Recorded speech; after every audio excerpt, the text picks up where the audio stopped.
Je vous invite à vous lever pour être accueillis de la part du Seigneur. La grâce et la paix vous sont données au nom du Père, du Fils et du Saint-Esprit. Amen. Je peux pas me lever.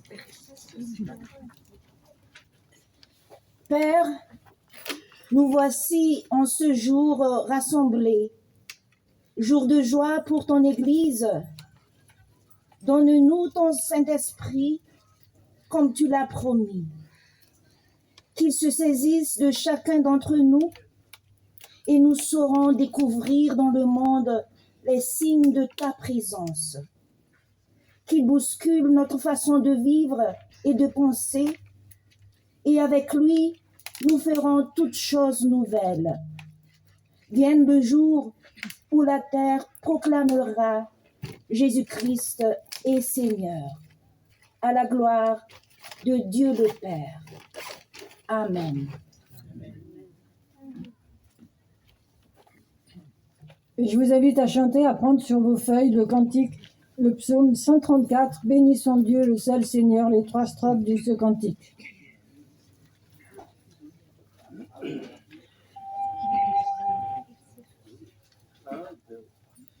Bénissons le seul Seigneur, nous qui choisis pour serviteur, levons-nous maintenant sa maison, pour bénir et louer son nom.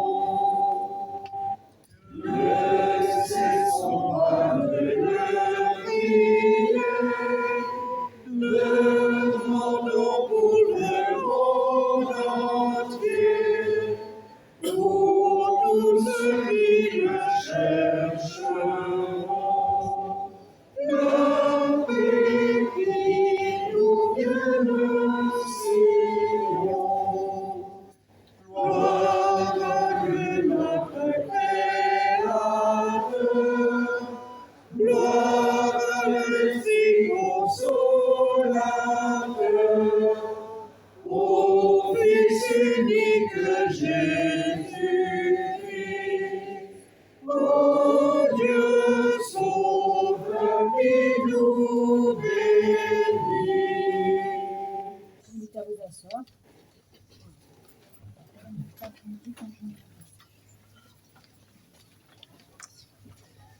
Accueillons à présent une parole d'amour et de grâce sur nos vies.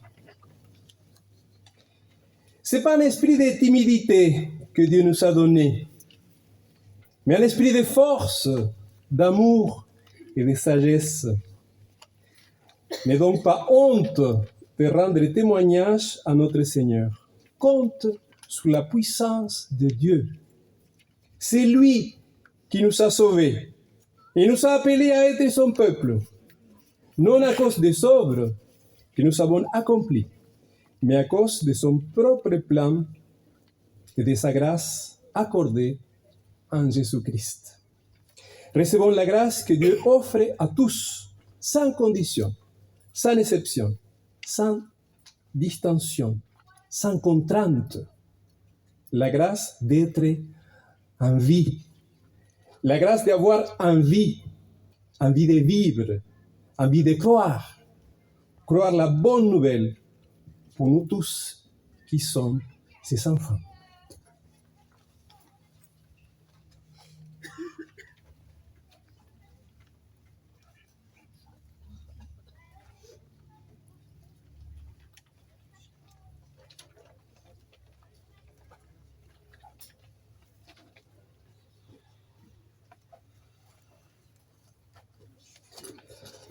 Chers frères et sœurs, je vous invite à la prière.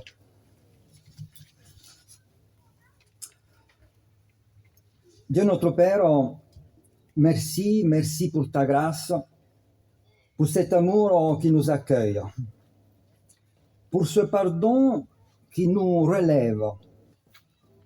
Merci pour la venue de ton Fils Jésus. Merci pour cette bonne nouvelle. Et pardon, Seigneur. Pardon pour nos vaines tristesses et l'oubli incessant de ta grâce. Pardon pour notre peine à te louer, à te prier, pour notre manque d'amour et d'espérance. Seigneur, pardon et merci. Merci parce que tu nous aimes toujours et malgré tout et malgré nous. Merci Seigneur de nous appeler tes collaborateurs et de faire de chacun de nous un messager portant le nom de Jésus au cœur du monde. Merci parce que tu nous envoies pardonner, libérer, réconcilier pour témoigner de ton amour. Amen.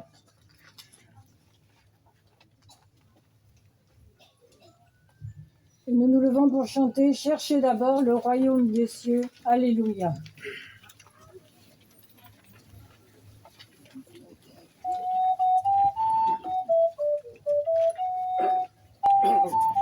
Les strophes 1 et 3. Alléluia, alléluia. 1 et 3. Cherchez d'abord le royaume de Dieu et sa justice, et toutes choses nous seront données en plus. Alléluia, alléluia.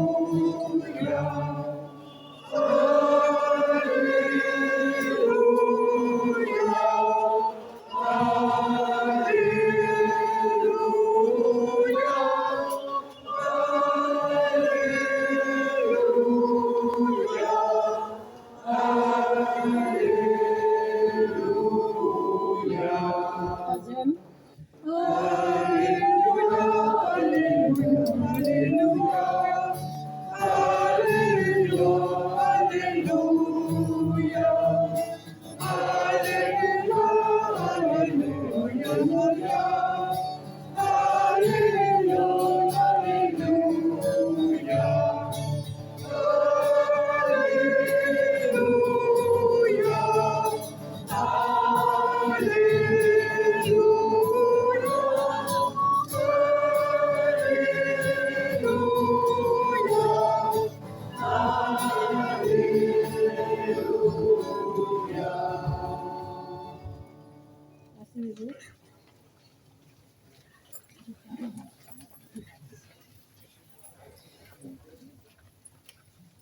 Le texte sur lequel je vous propose de nous arrêter ce matin se trouve dans le livre des Actes des Apôtres au chapitre 5.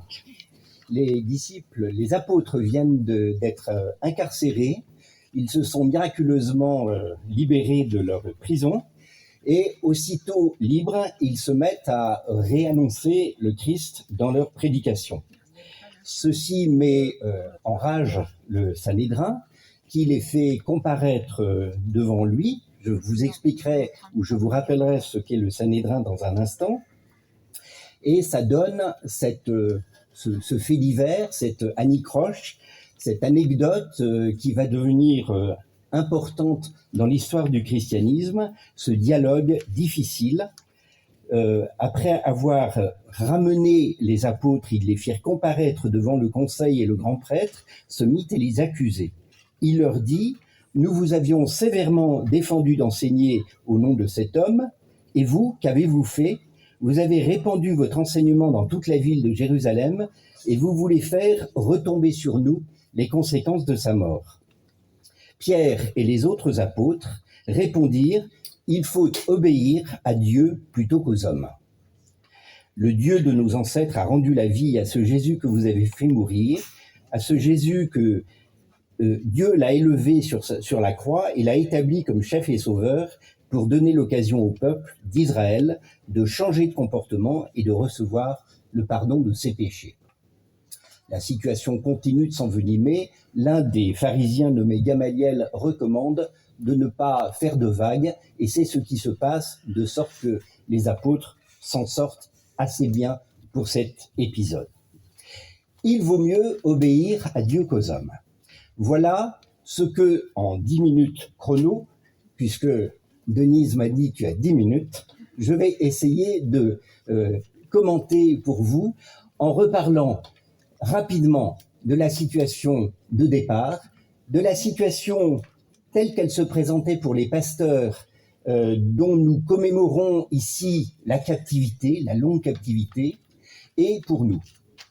Pour Pierre et ses collègues apôtres, la situation était en fait assez nouvelle, puisqu'ils se trouvaient confrontés à l'autorité à la fois politique et religieuse, peu politique dans la mesure où l'occupation romaine faisait peser son poids sur la Palestine, mais néanmoins, ce Sanhédrin considérait qu'il était détenteur d'une loi qu'il fallait faire appliquer, et au nom de cette loi, il considérait que Pierre et les apôtres n'avaient pas à prendre la parole et à faire porter la responsabilité de la mort de Jésus sur les autorités juives.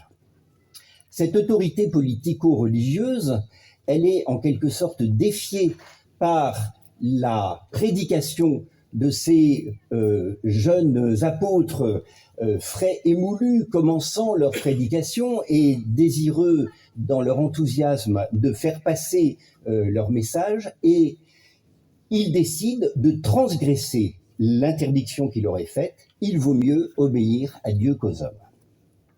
Cette situation de départ, elle va en quelque sorte devenir une devise, une clé de compréhension des rapports entre politique et religion pendant l'histoire du christianisme, avec évidemment des moments où on insiste davantage sur la soumission, je vais expliquer pourquoi, et à d'autres moments davantage sur la résistance, et je vais expliquer pourquoi.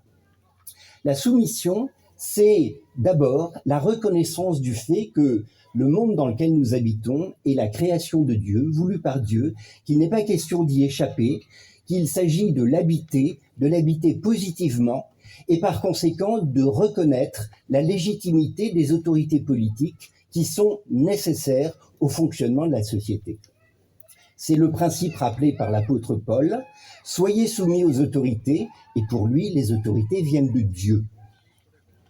On ne dirait peut-être pas les choses aujourd'hui de la même façon, j'y reviendrai tout à l'heure. Mais cette soumission a une limite. C'est le moment où il semble que le commandement divin est mis en danger par le commandement humain. À ce moment-là, dans la règle, une sorte d'exception est soulevée, et cette exception, c'est « il vaut mieux obéir à Dieu qu'aux hommes ». Il y a un moment où on s'arrête de respecter la loi, on la juge injuste au regard de la conscience que l'on a, des devoirs et des principes que l'on veut respecter. Je passe à la Réforme et à nos pasteurs, à Malzac, à Givry et à d'autres dont nous parlerons cet après-midi. La Réforme a beaucoup insisté, à commencer par Martin Luther, sur le fait que, avant de croire qu'on puisse gouverner le monde de manière chrétienne, il faudrait commencer par le remplir de chrétiens.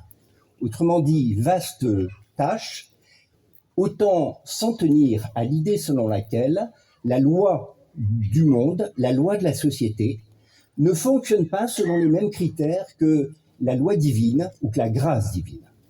Qu'il est acceptable, qu'il est même nécessaire d'être d'une part un croyant et d'autre part un citoyen, et que comme citoyen, on accepte de respecter les règles qui sont valables pour toute la société, croyant ou non croyant.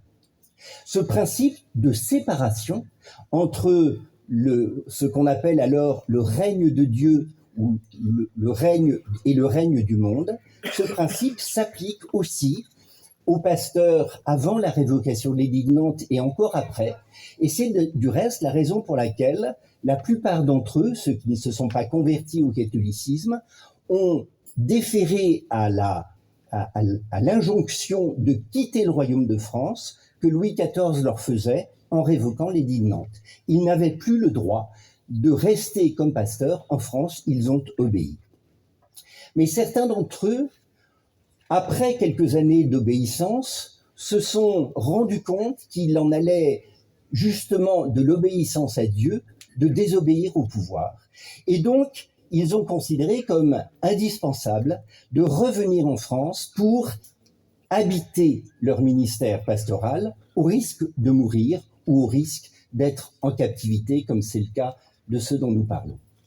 Dans ce moment-là, dans ce moment de persécution, le « il faut obéir à Dieu plutôt qu'aux hommes » a été un vaste objet de débat avant la révocation, au moment de la révocation et dans les années qui ont suivi, dans ce qu'on appelait les églises du désert, un débat souvent violent, en tout cas musclé, entre les partisans de la soumission totale, puisque Dieu avait mis Louis XIV sur le trône, et les partisans de la résistance totale, puisque Dieu voulait absolument que l'on se réunisse, que l'on s'assemble pour le célébrer.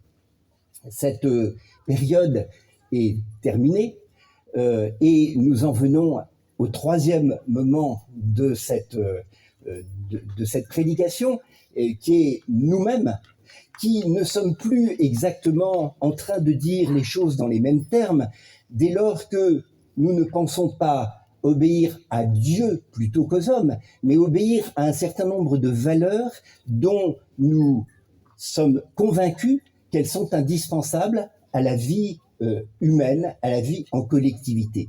Ou plus exactement, si nous pensons que ces valeurs sont nées de l'Évangile, et nous avons tout lieu de le penser, nous ne pensons pas forcément aujourd'hui que tout pouvoir vient de Dieu et que toutes les autorités politiques qui règnent dans le monde aient été voulues, aient été le résultat de la volonté divine.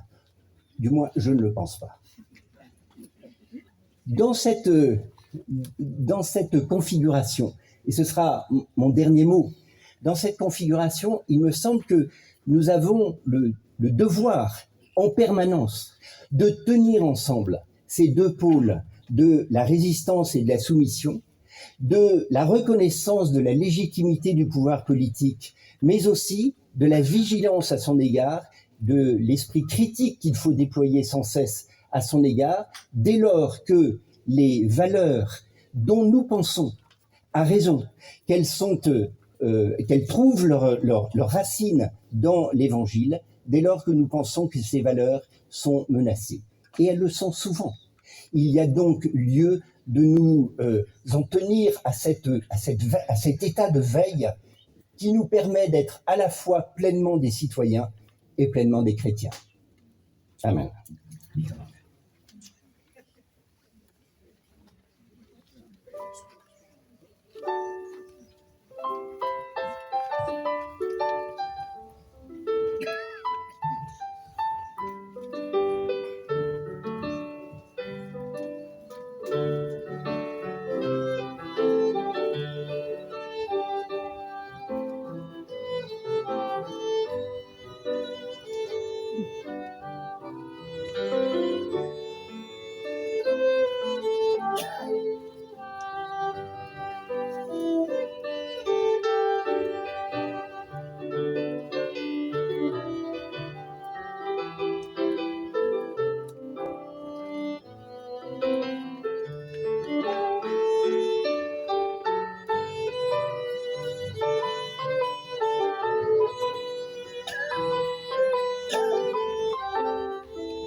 Et je vous invite à vous lever pour ensemble confesser notre foi.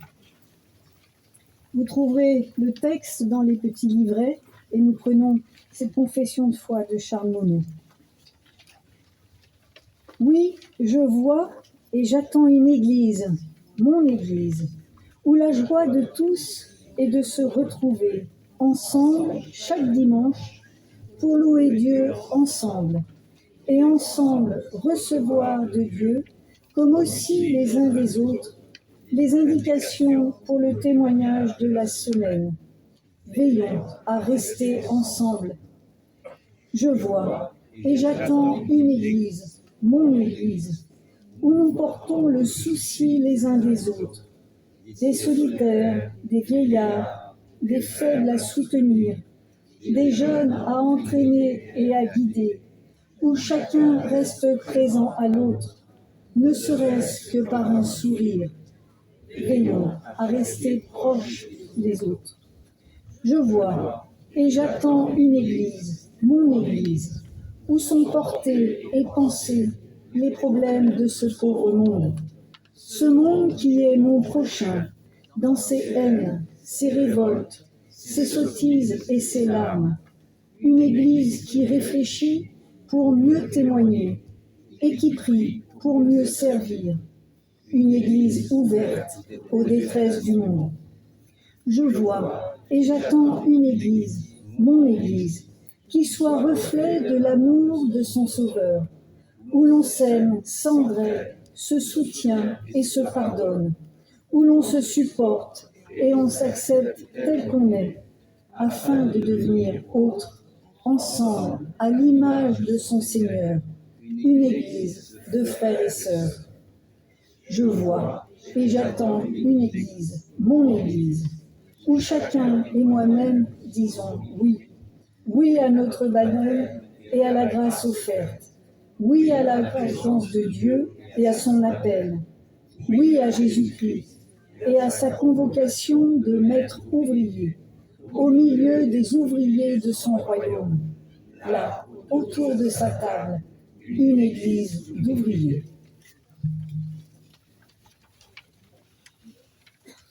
Et nous chantons au cantique « Jésus, ton nom est le plus beau », les strophes 1 et 4. « Jésus, ton nom est le plus beau ».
La Sainte Seine sera maintenant célébrée, louons le Seigneur.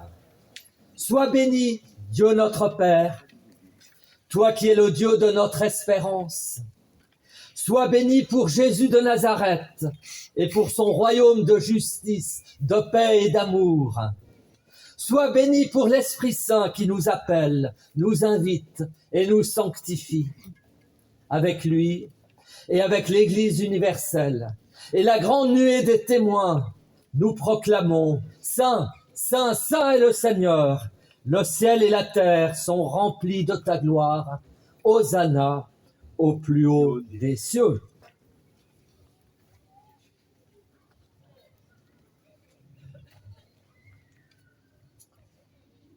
Le Seigneur Jésus, la nuit où il fut livré, prit du pain. Après avoir rendu grâce, il le rompit et dit « Prenez et mangez, ceci est mon corps, donné pour vous tous, faites ceci en mémoire de moi. » De même, après avoir soupé, il prit la coupe et dit « Ceci est mon sang, le sang de l'alliance nouvelle et éternelle, qui sera versé pour vous et pour la multitude. Vous ferez cela en rémission des péchés, vous ferez cela en mémoire de moi. Ainsi, chaque fois que vous mangez de ce pain, que vous buvez de cette coupe, vous annoncez la mort du Seigneur jusqu'à ce qu'il vienne.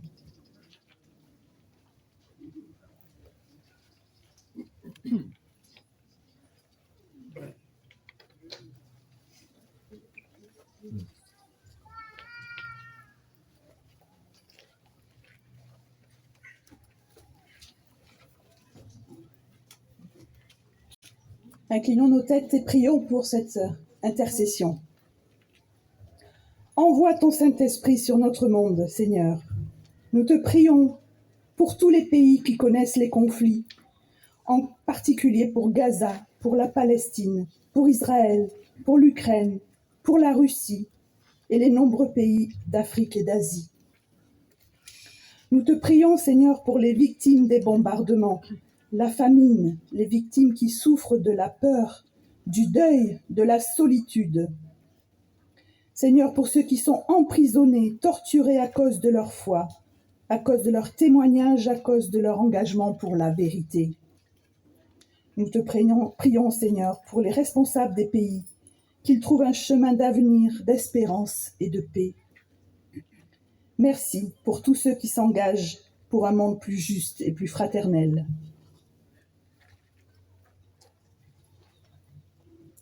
Dieu notre Père, envoie ton Saint-Esprit sur ton Église, qu'elle sache sortir de ses murs pour être témoin de ton chemin, de lumière et de vie.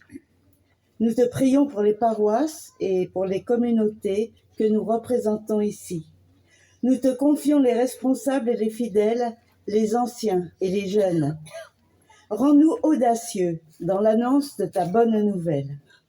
Nous te prions pour tous ceux et celles qui s'engagent dans l'Église protestante et aussi dans les relations œcuméniques et interreligieuses.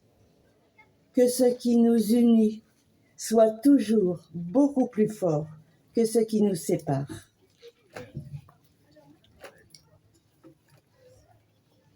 Dieu, notre Père, envoie ton Saint-Esprit sur chacun d'entre nous. Sers-toi de nous pour briser les barreaux, briser les chaînes qui nous isolent. Sers-toi de nos mains pour accueillir, pour partager. Sers-toi de nos cœurs pour bâtir un monde renouvelé par ton amour, un monde de paix, de justice et de joie. Pour tous, que notre vie soit une bonne nouvelle. Père, nous voulons rassembler toutes nos prières en te disant ensemble la prière que ton Fils nous a apprise. Notre Père qui es aux cieux, que ton nom soit sanctifié, que ton règne vienne, que ta volonté soit faite sur la terre comme au ciel. Donne-nous aujourd'hui notre pain de ce jour. Pardonne-nous nos offenses, comme nous pardonnons aussi à ceux qui nous ont offensés. Et ne nous laisse pas entrer en tentation, mais délivre-nous du mal. Car c'est à toi qu'appartiennent le règne, la puissance et la gloire, au siècle des siècles. Amen.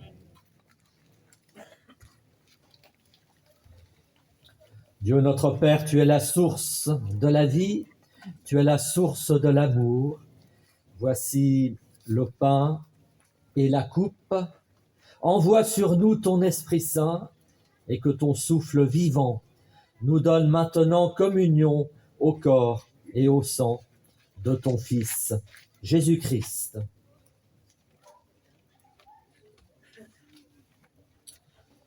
Frères et sœurs, venez à la fête, laissez là vos peines, vos labeurs, habillez votre cœur des fleurs des champs.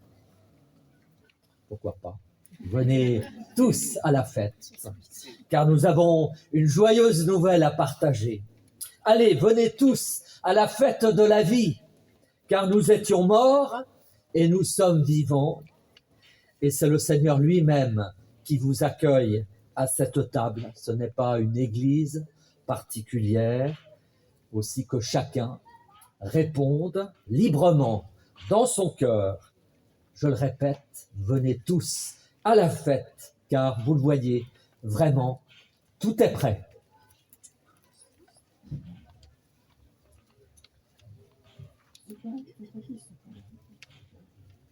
Alors pour la communion, je vous invite à venir. Il y a une allée, il y a une autre allée, à venir jusqu'ici et à repartir sur les côtés. Il y aura le pain, il y a du vin dans toutes les coupes. Donc vous pouvez venir par l'allée ici, les allées du milieu et repartir de côté.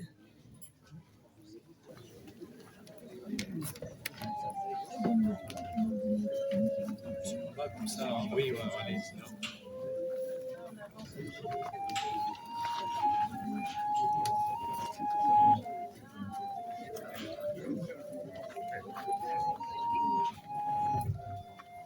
Peut-être sur cette rangée, d'accord. On va les mettre là.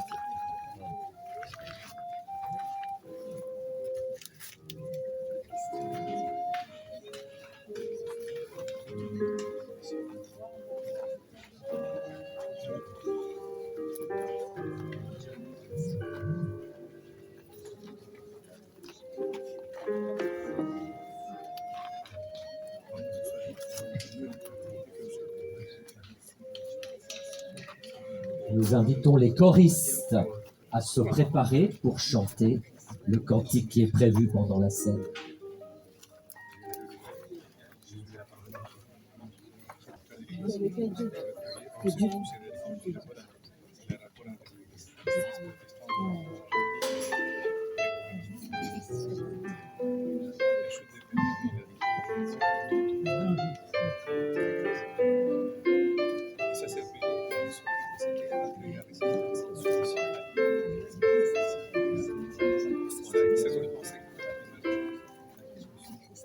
Dieu, tu es ma force, ma consolation, une âme devant les pas.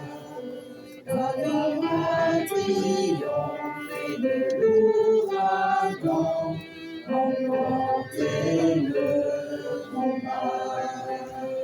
Tu m'offres chaque jour ton infaillible amour, toi qui as fixé le cours des étoiles, sois mon ange, sois ma voix. Tu étends les ailes pour toucher les cieux, protégé par ta main. Ta grâce m'appelle à lever les yeux et vivre ton chemin. Tu m'offres chaque jour ton infaillible amour, toi qui as fixé le cours des étoiles, sois mon ange, sois ma voix.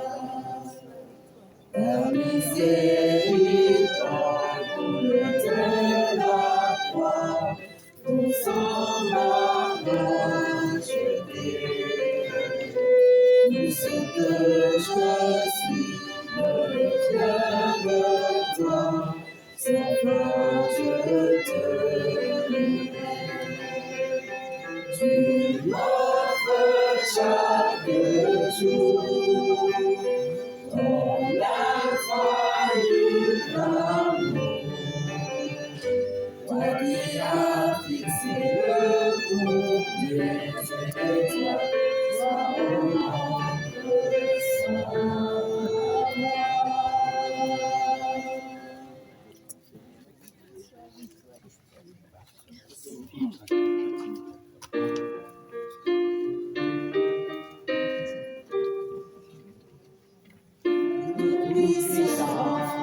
Quand mon cœur considère tout l'univers et par ton pouvoir, le ciel azur, les éclairs, le tonnerre, le clair matin ou les ombres du soir, de tout mon être, alors c'est le chant.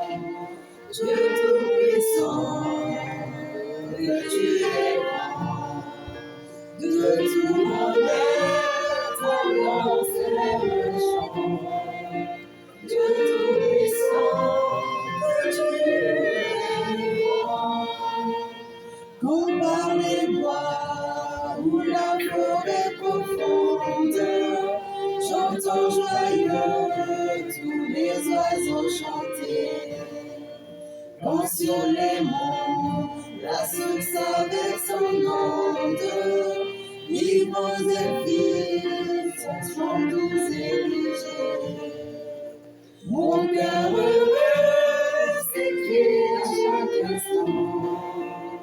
Oh Dieu d'amour, que tu es grand. Mon cœur heureux s'écrie à chaque instant. Oh Dieu d'amour, que tu es grand. Mais quand je songe, je subis le mystère que Dieu si grand a pu penser à moi. Que son cher fils est devenu mon frère et que je suis l'héritier du grand roi.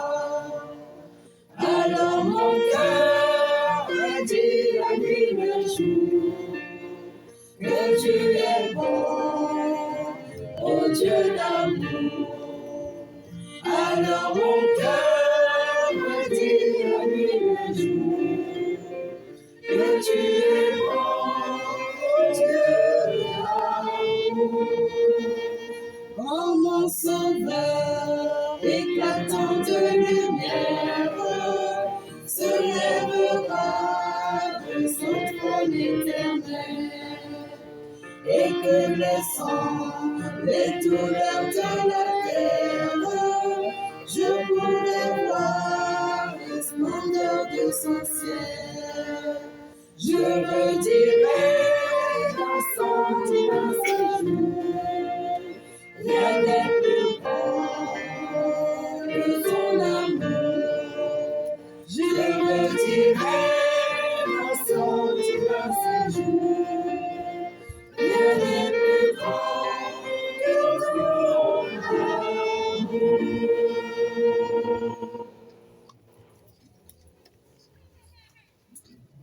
C'est maintenant le moment des annonces. Est-ce qu'il y a des paroisses qui veulent faire quelques annonces, les plus brèves possibles, les indispensables, voilà, parce que si tout le monde parle, ça va risquer de prendre beaucoup de temps, mais c'est le moment des annonces. Est-ce qu'il y a des annonces à faire?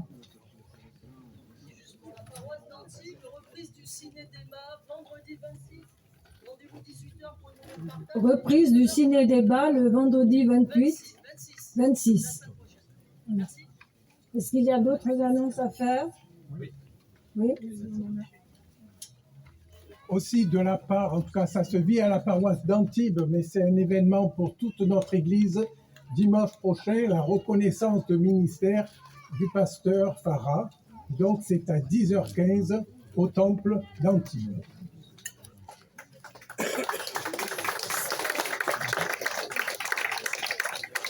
L'Assemblée générale de l'entraide de Cannes aura lieu le 19 octobre. Notez la date parce que ça n'a pas été annoncé. Et puis, vous savez que le synode régional aura lieu à Cannes et nous comptons sur vous pour héberger les délégués synodaux si vous n'habitez pas trop loin de Cannes, donc dans les environs. Merci de prendre contact avec Annie, ici présente. Mathéus. Bonjour, donc je suis Mathéus, je suis un des missionnaires aumôniers de la mission JIP à Nice. La mission JIP, c'est pour les étudiants et jeunes professionnels.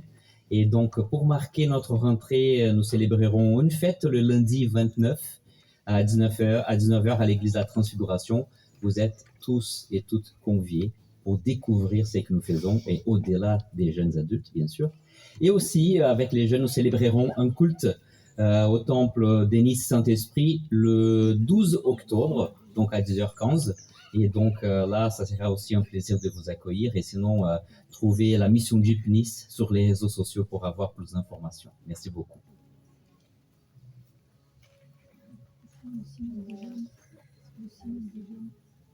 Pour les jeunes, Annonce régionale, synode des jeunes. J'ai annoncé le synode pour nos délégués adultes, entre guillemets. J'ai oublié la date, 13 au 15 novembre, c'est ça, voilà, à Cannes. Mais il y a aussi le synode des jeunes du lundi au mercredi, premier lundi des vacances d'octobre. Je ne sais pas très bien quelle est la date des vacances de la Toussaint. 20, 21, 22 octobre pour les jeunes, en particulier ceux qui étaient au Grand Kiff. Ils sont les bienvenus, mais d'autres de nos paroisses. Donc n'hésitez pas, vous aurez toutes les informations par votre pasteur. Alors c'est maintenant le moment de l'offrande que chacun donne avec joie. Ce sera pour l'association des Amis Amis du Mémorial Huguenot de l'île Sainte-Marguerite, pour la Miss. Merci beaucoup.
Information pratique, après il y aura maintenant la bénédiction, on chante à toi la gloire et après vous êtes invités à descendre près du mémorial Huguenot.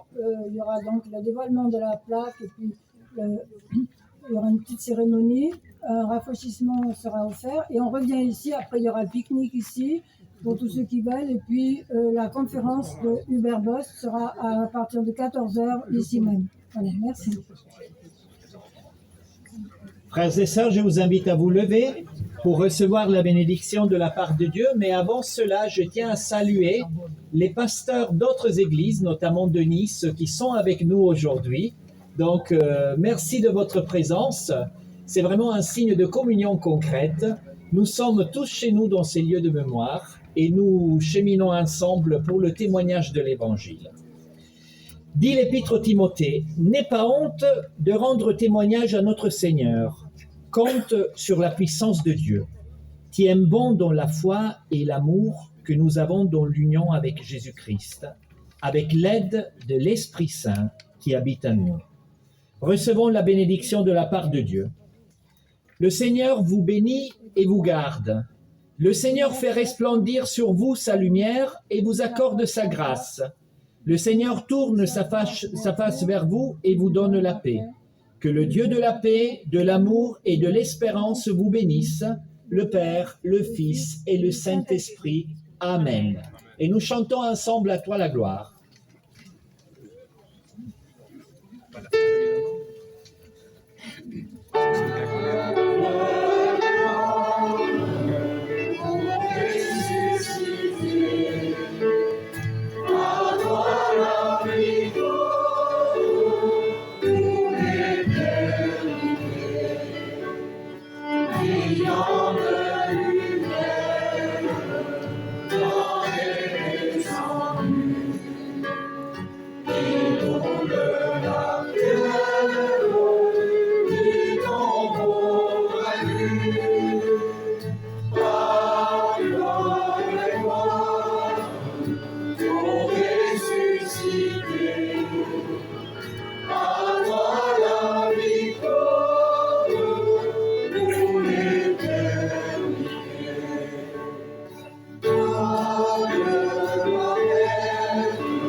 Merci aux musiciens de nous avoir accompagnés. Merci aux choristes aussi.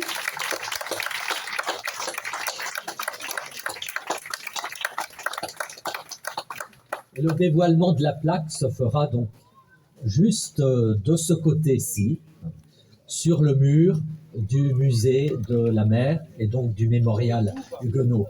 Donc merci de prendre le chemin qui vous conduira à cette plaque et nous attendons le maire de Cannes pour dévoiler cette plaque.